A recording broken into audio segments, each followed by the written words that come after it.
December 18, 1944, 2:15 in the afternoon. A 21-year-old kid from Pittsburgh is lying in frozen cow manure inside a Belgian barn, about to break every rule the Army ever taught him. Private James Rourke has a Springfield rifle, 9 German soldiers in his sights, and maybe 6 minutes before this whole thing goes sideways. What he's about to do will either save his entire company or get him court-martialed. Here's the crazy part. The technique he's using, it's not in any manual. No instructor ever taught it, and by every official standard, what he's doing right now is completely unauthorized. But in the next hour, this Pittsburgh steelworker's son is going to rewrite American sniper doctrine for the next 80 years. And it all starts with a hole he cut where cows used to piss. Let me back up. Rohr's lying flat on his stomach, right? Freezing dirt underneath him. Springfield poking through a gap he carved into the barn wall the night before. And this gap, it's 18 inches off the ground, right at ankle level, right where livestock drainage meets the foundation. Every field manual says chest height. Every instructor at Fort Benning drilled it into their heads. Eye level, window height, elevated positions. That's where snipers operate. That's where you get your sight picture. That's a doctrine. Rohr just threw all of that in the trash. Through his scope, he's watching 40, maybe 50 Germans moving through the snow in textbook formation. They're heading straight for a farmhouse 80 yards southeast, where Lieutenant Brennan and 12 Americans are dug in with 2 Browning machine guns and ammo that's running low. The barn where Rohr's hiding? Perfect flanking position. Sniper's dream. Except nobody dreams about shooting from where animals sleep. 6 minutes until those Germans get close enough to shred that farmhouse. 6 minutes before they spot the barn and send a squad to clear it. 6 minutes to prove this insane idea works. Because here's what Rohr figured out after 3 months of watching American snipers get killed in Belgium. The enemy aims where they expect you to be. Germans expect snipers in windows. Nobody expects them in cattle doors. Now, James Rourke didn't pull this idea out of thin air. This guy grew up in Pittsburgh's Lawrenceville district, where the steel mills turned the sky orange and the Allegheny River smelled like progress. His dad worked blast furnaces at Jones and Laughlin Steel. His uncle ran a butcher shop on Butler Street. Rohr spent his teenage years learning both trades. How to read molten metal, how to break down a side of beef with minimum waste. Precision, patience, clean cuts. Pittsburgh taught him that. December 8, 1941, the day after Pearl Harbor, Rohr turned 18 in the morning and enlisted that afternoon. His father shook his hand and went to work the night shift. His mother cried and packed sandwiches. His uncle gave him advice that seemed random at the time. Clean cuts, no wasted motion. Do it right once. Fort Benning made him a rifleman. The Army discovered he could shoot, not competition shooting, not fancy marksmanship, just the cold mechanical ability to put bullets exactly where they needed to go. They sent him to sniper school. 12 weeks of reading wind, estimating range, controlling breath. Most importantly, positioning. Windows, walls, tree lines, always at chest height. That's where American doctrine said snipers operated. Then Normandy showed him doctrine had problems. Rohr landed on Omaha Beach with the 2nd Infantry Division, made it through the hedgerows, saw France in August, Belgium in September, and by October he'd watched 7 American snipers die in situations that shouldn't have killed them. Not from bad shooting, from predictable positioning. Private Danny Pierce, Newark kid, 20 years old, killed September 14th outside Brest, set up in a church steeple, textbook elevated position. German counter-sniper put 3 rounds through the bell tower window before Pierce even fired twice. They found him slumped against the bell, scope shattered. Corporal Frank Dietz, Milwaukee, 23, killed October 2nd near Aachen. 2nd floor warehouse window, excellent sight lines on a German supply route. Panzerschreck team spotted the window, waited for muzzle flash, put a rocket through the building, killed Dietz and 2 other guys. Private Eugene Hayes, Corpus Christi, 19, killed November 8th in Hurtgen Forest, found the perfect hide in a destroyed bunker, firing slit at regulation height. German machine gunner had pre-ranged every firing slit in that sector. Hayes got off 4 shots. The MG-42 response shredded everything above waist level. You seen the pattern? American snipers positioned themselves exactly where the manual said. Windows, doors, firing slits, eye level, chest level, where shooting felt natural and sight pictures formed easily. And the Germans knew it. German counter-snipers had read the same manuals. They watched windows. They pre-ranged obvious positions. They waited for muzzle flash at expected heights. American snipers kept dying. November brought Rohr to Belgium with what was left of his company. 63 men down to 42. They held a village called Rocherath. Population 200, notable only for sitting on the main road to Malmedy. By December, intelligence was reporting German armor massing in the Ardennes. Nobody important believed it. The Ardennes was the quiet sector, where exhausted divisions went to rest. Germans wouldn't attack through forest in winter. December 16th proved intelligence right and command wrong. The offensive hit before dawn. Artillery, armor, infantry, the entire German 6th Panzer Army driving west like it was 1940 all over again. Rohr's company pulled back to a farmhouse complex 3 miles east of Rocherath. Lieutenant Brennan, fresh from Fort Riley, established defensive positions. 2 machine guns, 12 rifles, 1 scoped Springfield. Brennan looked at Rohr. Think you can slow them down? Where you want me? Barn northwest corner. Pick off officers when they advance. Standard assignment. Standard positioning. Rohr had 3 different window positions already prepared in that barn. Head height, knee height, prone at door level. Every single one would get him killed the moment he fired, because everyone was exactly where German counter-snipers expected American shooters. That night, December 17th, Rohr couldn't sleep. He's lying in the barn loft listening to artillery rumble in the east, thinking about Pierce in his steeple, Dietz at his window, Hayes at his firing slit, all dead because they followed doctrine, all killed because the enemy knew American patterns better than Americans did. There had to be another way. Rohr climbed down from the loft, found tools in a shed, saw, hammer, crowbar. The barn's north wall faced the direction the Germans would come from. Old timber, gaps between boards where weather had worked the wood. At ground level where the wall met foundation, there was a drainage gap the cattle used, 4 inches tall, 16 feet wide. He started cutting. The work was quiet, controlled.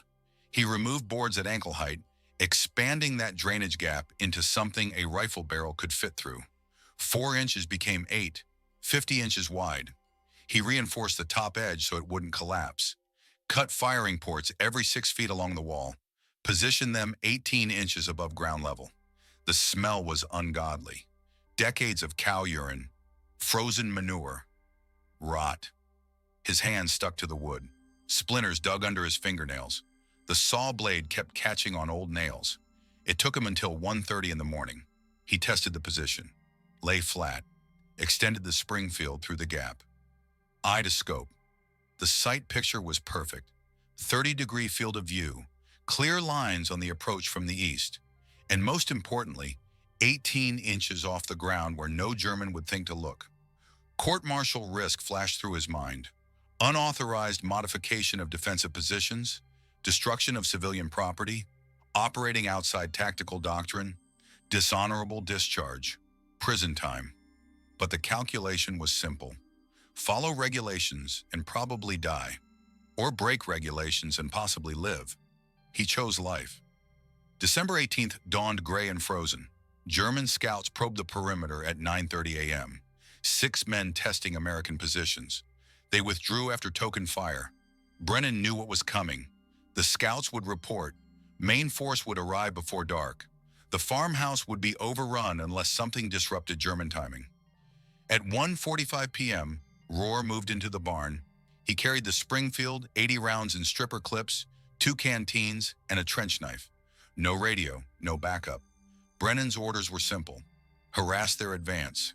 Buy us time. Don't get killed. Rohr said nothing about his modified firing position. He settled in against the north wall, chose the center firing port, arranged ammunition within reach, tested sight picture one more time, then waited. Outside, snow fell in lazy spirals. The forest edge sat 300 yards east, between forest and farmhouse. Open ground, gentle slope. Scattered fence posts from a property line that didn't matter anymore. Perfect killing ground, if you could dominate it. At 2:15 p.m., the Germans appeared. 40 men in winter camouflage emerging from the tree line, moving in squad formations. 4 men up front, main body 20 yards back. An officer walking in the second rank with a map case. Textbook advance. Cautious but confident. They'd done this before. Cleared dozens of farmhouses from Luxembourg to here. Rohr watched them come. His breathing slowed. Heartbeat dropped to 48 beats per minute, the rate his body found when concentration peaked. The Germans hit 200 yards, then 180. They moved with the efficiency that comes from experience. No wasted motion, no conversation, just advance. The officer paused to check his map. 180 yards. Rohr exhaled, squeezed. The Springfield cracked. The officer dropped. Not dramatic, just vertical to horizontal in 1 second. The Germans reacted instantly.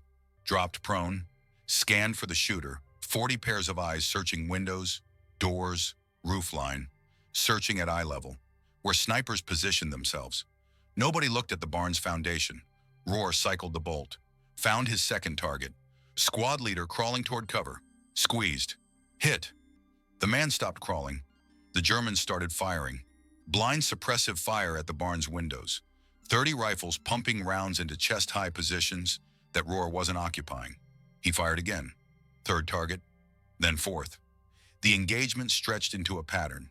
Germans would advance. Rohr would fire. Germans would return fire at phantom positions while he stayed flat against frozen dirt where their bullets passed overhead. They couldn't see his muzzle flash. The gap was too low. Their sight lines were too high, and every doctrine they'd learned said American snipers fired from normal height. By 2:19 p.m., Rohr had dropped 7 men. The German advance stalled. Their remaining NCO tried rallying them. Rohr put a round through his chest at 140 yards, 8th kill. The formation broke. Men scrambled for the tree line. Rohr tracked a runner, fired, 9th kill. 6 minutes since his first shot. Then silence. The Germans stayed in the forest. Rohr stayed at his firing port. His shoulder ached from recoil. The barn smelled like gunpowder and cattle. He counted ammunition. 43 rounds remaining. Brennan's voice carried from the farmhouse. "Rohr, you alive? Alive? What the hell did you do?" Slowed him down. What he'd actually done was trigger a doctrinal crisis. The German company commander, Hauptmann Werner Koch, 28, veteran of Poland, France, and 2 years on the Eastern Front, crouched in the tree line studying the barn through binoculars. Koch had cleared 100 French villages, killed partisans in Belarus, survived Kursk. He understood how American snipers operated, except this one made no sense. Koch had watched his men die from fire that came from nowhere. Muzzle flash at ground level, impossible angle. His counter-sniper, Gefreiter Hans Lutter, scanned the barn structure methodically. Windows empty, doors intact, roof undisturbed, no visible firing position. "Where is he?" Koch demanded. "I don't know, Hauptmann." "You're a sniper. Find him." Lutter stared at the barn. "The only angle that works is below window level, foundation level. That's absurd." "It's the only explanation." Koch called for mortars. At 3:30 p.m., 6 mortar rounds hit the barn. They detonated at roof level and upper walls. Impressive demolition, completely ineffective against a shooter positioned at ankle height. Rohr felt the concussion, heard timber crash, but the foundation level gap remained intact. He watched Germans advance again during the mortar smoke cover. He shot 3 more before they retreated. By evening, Koch withdrew his company. 12 dead, 4 wounded, 0 progress. In his after-action report, he noted, "American sniper utilizing non-standard positioning, foundation-level firing port. Countering requires doctrine revision." That report wouldn't reach higher command for 3 days. By then, Rohr's technique had spread to 4 other American snipers. Private Rohr returned to the farmhouse at 20-30 hours. Brennan met him at the door, looked him over carefully, checked for wounds, found none. "Intelligence says you dropped 12 Germans. 9 confirmed, 3 probable. From where exactly?" "North Wall. I checked that barn personally. There's no firing position on the north wall. Rohr said nothing. Brennan waited. Finally, show me tomorrow. Yes, sir. But tomorrow Rohr showed someone else first. Corporal Anthony Rizzo, Philadelphia 26, the company's second sniper, found Rohr at dawn cleaning the Springfield in the barn. Rizzo carried his own Springfield, but the weapon was almost ornamental. He'd fired maybe 20 shots in 3 months. Not from cowardice, from caution. He'd seen too many snipers die to take unnecessary risks. They're saying you killed 12 Krauts yesterday. 9. From where? Rohr showed him the firing port. Rizzo stared at the gap, 18 inches off the ground, 4 inches of frozen cattle waste in the drainage channel. The smell was chemical. The position looked degrading. Everything about it violated the dignity training said snipers maintained. You? Lay in that? I did. They can't see you. They look too high. Rizzo processed this, his mind working through implications. Every manual he'd studied, every instructor who'd emphasized proper positioning, every doctrine that said snipers operated at chest height. All of it wrong, or at least incomplete. Jesus Christ, Rizzo whispered. Don't mention it to Brennan yet. Why not? Because he'll either order me to stop or order everyone to do it. Either way, it becomes official. And the minute it's official, the Germans adapt. So what do? We spread it quietly, sniper to sniper, no paperwork, no orders, just show someone you trust. Rizzo nodded slowly. There's a guy in Baker Company, Turner, good shooter, careful. Show him. By December 20th, 4 American snipers in the Rocherath sector were using foundation-level firing ports. By December 22nd, 7 snipers across 2 battalions. No documentation, no official authorization, just whispered conversations between men who wanted to survive. And German casualties climbed. Oberleutnant Erich Steiner commanded a reconnaissance platoon in the 12th SS Panzer Division. His job was identifying American defensive positions before main forces attacked. He was excellent at it. Survived 3 years on the Eastern Front by reading terrain, predicting enemy behavior, never assuming anything. December 23rd broke his pattern recognition. His platoon approached an American-held village southeast of Buchenbach. Intelligence said light resistance. Steiner moved cautiously anyway. 2 scouts forward, main body 50 yards back. Standard procedure. The scouts reached a destroyed church, signaled all clear, advanced toward what looked like a stable. Gunshot. 1 scout dropped. Steiner's platoon went prone, returned fire at the stable's windows. Predictable counter-sniper work. Suppress likely positions. Advance under covering fire. Except more shots came from impossible angles. Foundation level, below window height. His second scout died from a round that seemed to come from underground. Steiner called artillery. 6 shells obliterated the stable's upper structure. Perfect fire mission. 0 effect. The American sniper kept shooting from positions Steiner couldn't identify. By the time Steiner withdrew, he'd lost 4 men to an enemy he never saw. His after-action report was confused. American snipers utilizing unorthodox positioning, ground-level engagement, insufficient countermeasures. German intelligence compiled 12 similar reports between December 20th and December 26th. Different sectors, different units, same pattern. American snipers firing from positions that shouldn't exist. But frontline German soldiers noticed. They stopped trusting obvious approaches, started scanning ground level, threw grenades at building foundations before entering. Wasted ammunition, suppressing barn floors and cattle sheds. The psychological effect was cumulative. American snipers had become unpredictable, and that unpredictability cost time. Time cost momentum. Momentum was what the German offensive needed most. By December 28th, American snipers using foundation-level positions had collectively killed an estimated 63 German soldiers across the Ardennes sector. Conservative estimate. The technique's effectiveness wasn't just the kills, it was the disruption. German squads that should have taken an hour to clear a building now spent 3 hours checking every gap, every drainage hole, every foundation port. Innovation spreads through fear and respect. Private James Rourke never intended to start a tactical revolution. He just wanted to survive December 18th. But survival techniques that work, they get copied. and Rohr's technique worked better than anything in the manual. By New Year's Day 1945, American intelligence noticed the pattern. Lieutenant Colonel Andrew Hardesty, V Corps intelligence officer, reviewed casualty reports from the Ardennes.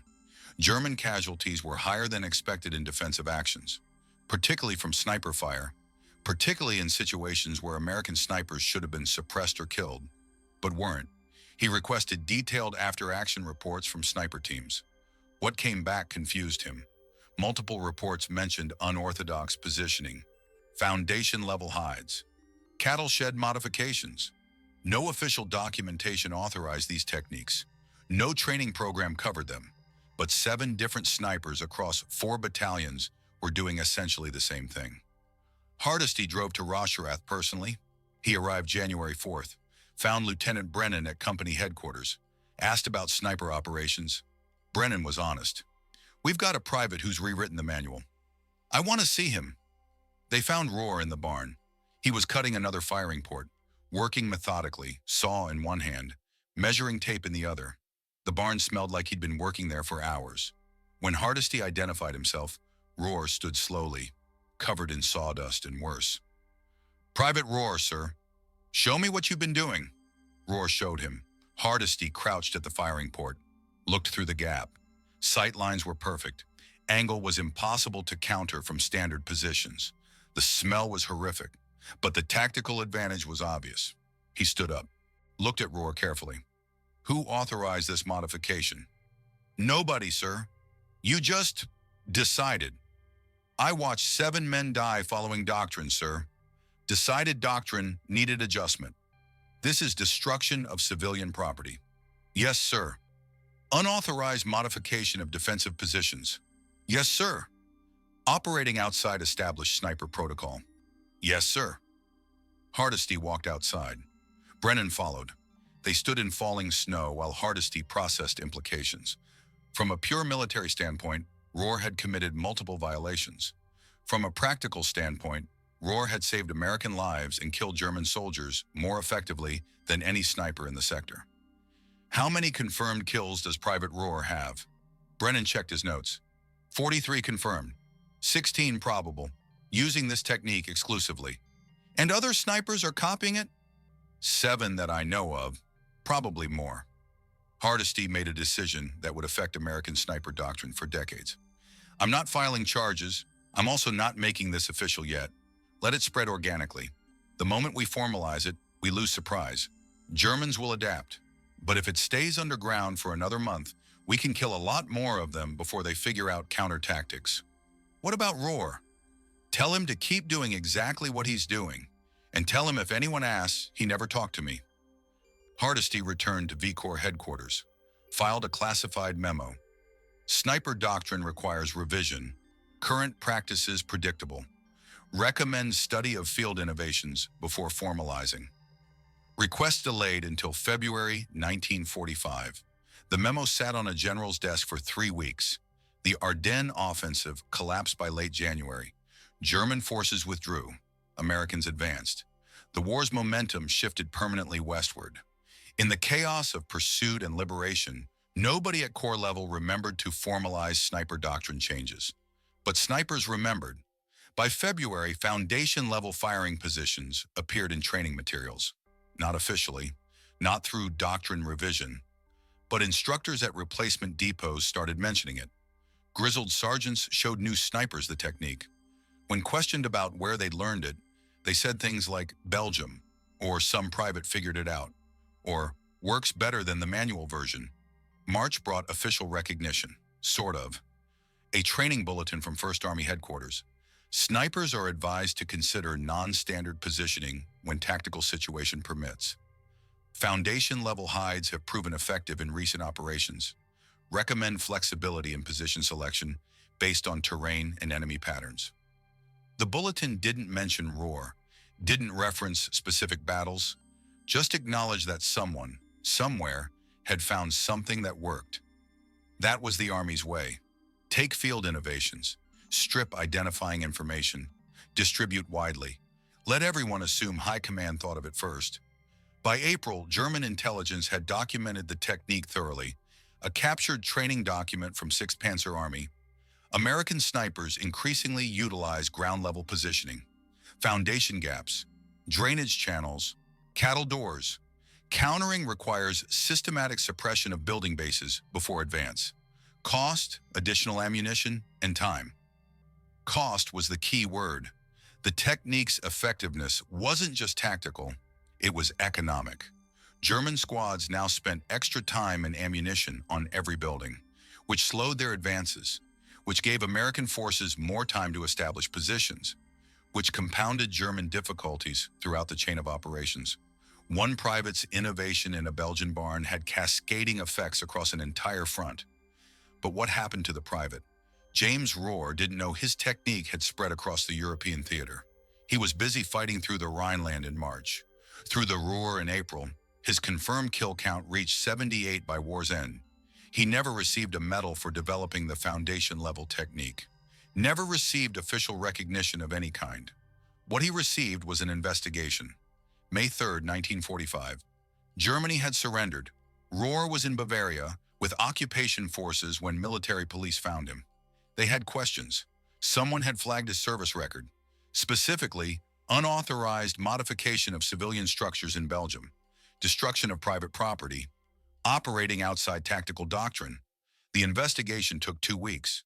Rohr sat through 4 interrogations. Different officers, same questions. Why did you modify the barn? Who authorized it? Did you know it was against regulations? The implications were clear. Now that the shooting was done, the Army wanted to know if paperwork had been followed. It hadn't. May 17th, Rohr faced a formal inquiry. Not a court-martial, just an administrative hearing to determine if charges were warranted. He sat across from 3 officers who'd spent the war in staff positions. They had his service record. They had after-action reports. They had testimony from Lieutenant Colonel Hardesty explaining the tactical value of Rohr's innovation. They also had regulations. The senior officer, a major named Whitman, read the charges. Private Rohr, you are accused of unauthorized modification of civilian property on or about December 17, 1944. Said modification involves structural damage to a barn in Rusherath, Belgium. The Belgian government has filed a claim for $50 in damages. How do you plead? $50. 78 German soldiers dead. 63 others killed by snipers using his technique. Countless American lives saved. And the Army wanted to discuss $50. Guilty, sir. You acknowledge destroying civilian property. I cut a hole in a barn wall, sir. Property was already damaged by artillery. Barn wasn't occupied. War was happening around it. I needed a firing position that wouldn't get me killed. Regulations require authorization for structural modifications. I didn't have time for authorization, sir. Germans were advancing. Whitman consulted his notes. Lieutenant Colonel Hardesty states your innovation saved American lives and contributed to enemy casualties. He recommends no action. Lieutenant Brennan concurs. However, precedent concerns us. If every private decides regulations don't apply during combat, we have chaos. Understood, sir. The finding of this inquiry, guilty of unauthorized property modification, punishment, reduction in pay of $50 to compensate the Belgian government. This will be the only notation in your service record regarding this matter. Dismissed. That was it. No court-martial, no dishonorable discharge. Just $50 docked from pay that Rohr wouldn't see for 2 months anyway. The Army's way of acknowledging that yes, technically he'd broken rules, but also yes, technically he'd helped win the war. So let's call it even and move on. Rohr walked out of the hearing. Brennan was waiting outside. How'd it go? $50. That's it? That's it. Brennan laughed. You just revolutionized sniper tactics and they're charging you $50. Could have been worse. You know they're teaching your technique at Benning now? Got a cable last week. Some instructor read reports from Belgium, incorporated it into sniper school. They're calling it low-profile positioning. No mention of who developed it. Rohr shrugged. Don't need mention, just need guys to survive. That was May 17th, 1945. The last time James Rourke discussed his innovation with anyone official. He shipped home in September, arrived in New York, took a train to Pittsburgh, Stepped off at Penn Station and walked through Lawrenceville like the war had been a dream. The mills still painted everything orange. The Allegheny still smelled like industry. His father still worked blast furnaces. His mother still made sandwiches. His uncle's butcher shop still stood on Butler Street. Nothing had changed. Everything had changed. Rohr didn't talk about the war. When people asked, he gave simple answers. Belgium, Germany, some fighting. Came home. When someone asked if he'd killed anyone, he said, "Next question." When someone called him a hero, he walked away. He wasn't being modest. He was being honest. Heroes were men who died. Survivors were men who figured out tricks and got lucky. He took a job at Jones and Laughlin, same mill as his father. Worked there 37 years. Blast furnaces first, then foreman, then shift supervisor. He married in 1947, had 3 children, bought a house in Morningside, coached Little League, attended church sometimes, lived the kind of unremarkable post-war life that thousands of veterans lived. He never mentioned sniping. His children didn't know until they were adults. His wife knew because she'd found his discharge papers while organizing files. She asked once. He said, "I was a rifleman." She didn't press. Some veterans talked, others didn't. She respected the difference. Twice a year, Rohr received letters from the Army. First letter, September 1947, notification that his technique was now standard sniper doctrine. The Army had formalized low-profile positioning into training materials. Field Manual 23-10 included a section on foundation-level firing ports. No mention of Rohr, just technical descriptions and tactical applications. Second letter, June 1952. Korean War update. American snipers in Korea were using modified versions of his technique, adapting to different terrain, but same principle. Statistics showed improved survival rates. The letter thanked him for his service. Didn't explain why it took 7 years to say thank you. After that, silence. The Army moved on. Wars moved on. Doctrine evolved. Vietnam brought jungle sniping. Desert Storm brought urban sniping. Iraq brought counterinsurgency sniping. Each generation adapted the same core principle. Don't position yourself where the enemy expects. Rohr's contribution faded into the background noise of military evolution. Not forgotten, just absorbed. The technique became so standard that nobody remembered it had been innovative. That's how good ideas work. They stop being someone's idea and become everyone's practice.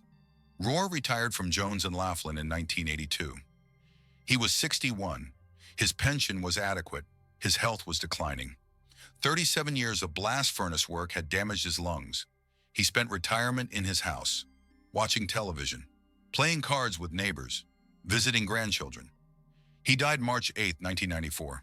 Heart failure, age 73, buried at Allegheny Cemetery, overlooking the mills where he'd worked. His obituary in the Pittsburgh Post-Gazette was 4 paragraphs. Third paragraph mentioned World War II service. Mr. Rohr served with the 2nd Infantry Division in Europe. He was awarded the Bronze Star and Purple Heart. He rarely discussed his military service. The obituary didn't mention sniper school, didn't mention Belgium, didn't mention that his innovation had saved American lives for 5 decades, because nobody writing the obituary knew. In 1998, a military historian named Dr. Sarah Chen researched sniper doctrine evolution for a book on infantry tactics. She found references to low-profile positioning appearing in 1945 training manuals without clear attribution. She dug deeper, found after-action reports from the Ardennes, found Hardesty's classified memo, found the inquiry record from May 1945. She found James Rourke. Chen published her findings in 2001. Foundation-level sniper tactics, now standard in U.S. military doctrine, originated with Private James Rourke in December 1944 during defensive operations in Belgium. Rohr's unauthorized modification of a barn structure created firing positions below enemy sight lines. Technique spread informally through frontline snipers before official adoption. The book got modest attention in military history circles. The chapter on Rohrke got less. Most readers focused on larger battles, famous generals, strategic decisions. The story of one private cutting holes in a barn wasn't dramatic enough to compete with Bastogne or Patton or Eisenhower. But sniper instructors noticed. Fort Benning's sniper school added Rohr's story to curriculum in 2003, not as primary material, just a case study in tactical innovation.